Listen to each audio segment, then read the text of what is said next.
குற்றவியல் சட்டத்தின் கீழ் வழக்கு தாக்கல் செய்கின்ற போது எவ்வகையான சட்ட ஏற்பாடுகள் இருக்கின்றன, அதில் உண்மையில் இவர்கள் தண்டிக்கப்படுவார்களா, அந்த சட்ட ஏற்பாடுகளின் பிரகாரம் பிள்ளையான், சுரேஷாலே இன்னும் பலர் எவ்வாறான வகையில் தண்டிக்கப்பட போகின்றார்கள், உயிர்த்த ஞாயிறு தாக்குதல் விவகாரம் எந்த அளவில் அடுத்த கட்டத்தை நோக்கி நகரப்போகிறது என்று கேட்டிருந்தீர்கள். ஜனாதிபதி அனுரகுமார திசாநாயக்க வழங்கிய அறிக்கை, அதாவது ஜனாதிபதி அனுரகுமார திசாநாயக்க வழங்கிய அறிக்கை அல்ல, உயிர்த்த ஞாயிறு தாக்குதல் இடம்பெற்றவுடன் தயாரிக்கப்பட்ட அறிக்கை, மறைக்கப்பட்ட அறிக்கை, அதன் பின்னர் அனுரகுமார திசாநாயக்கால் குற்றத்தடுப்பு புலனாய்வு பிரிவுக்கு வழங்கப்படுகிறது. வழங்கப்பட்ட பின்னர் பார்த்தால் இந்த கூடுதலான வழக்குகள் குற்றவியல் சட்டத்தின் கீழ் அந்த வழக்குகள் இல்லை. எனவே உடனடியாக இதனை குற்றவியல் சட்டத்தின் கீழ் மாற்றுவதன் மூலம்தான் இந்த வழக்கை அடுத்த கட்டத்துக்கு எடுத்து செல்ல முடியும்.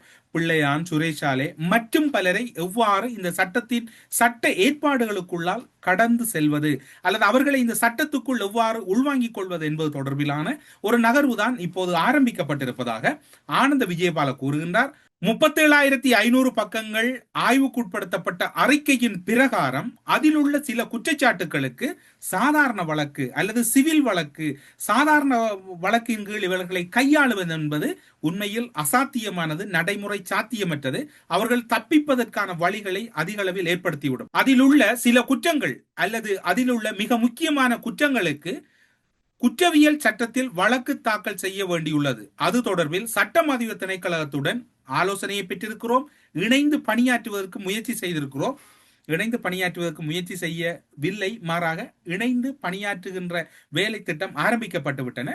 சட்டமாதிப திணைக்களமும் இது தொடர்பில் அடுத்த கட்ட நகர்வுக்கு தயாராகிவிட்டன. இவ்வாறான நடவடிக்கைகளோடு தொடர்பான நடவடிக்கைகளுக்கு பொதுமக்கள் பாதுகாப்பு அமைச்சு மட்டுமல்ல, சட்டமாதிப திணைக்களம், நீதித்துறை முழுமையாக இதில் தன்னை ஈடுபடுத்திக் கொள்ளப் போகிறது என்கின்ற விடயத்தை நேற்று முன்தினம் ஆனந்த விஜயபால் உறுதிப்படுத்துகின்றார். குற்றவியல் சட்டத்தில் ஒரு வழக்கு நகர்த்தப்பட போகிறது அல்லது அந்த வழக்கு முன்னெடுக்கப்பட போகிறது என்றால் சுமார் அவர்கள் ஒரு கிரிமினலாகவே பார்க்கப்படுகிறார்கள்.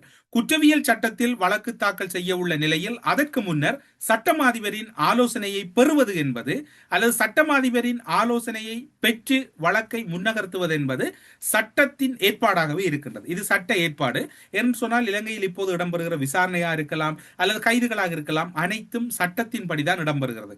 பிள்ளையான், சுரேஷாலே மற்றும் பலருக்கு எவ்வாறான சட்டத்தை பயன்படுத்துவது என்று, அதாவது பலரும் பல ரகங்களில் குற்றம் செய்திருக்கிறார்கள். அதாவது உயிர்த்த ஞாயிறு தாக்குதலின் சூத்திரதாரிகள் ஒரு பக்கம்,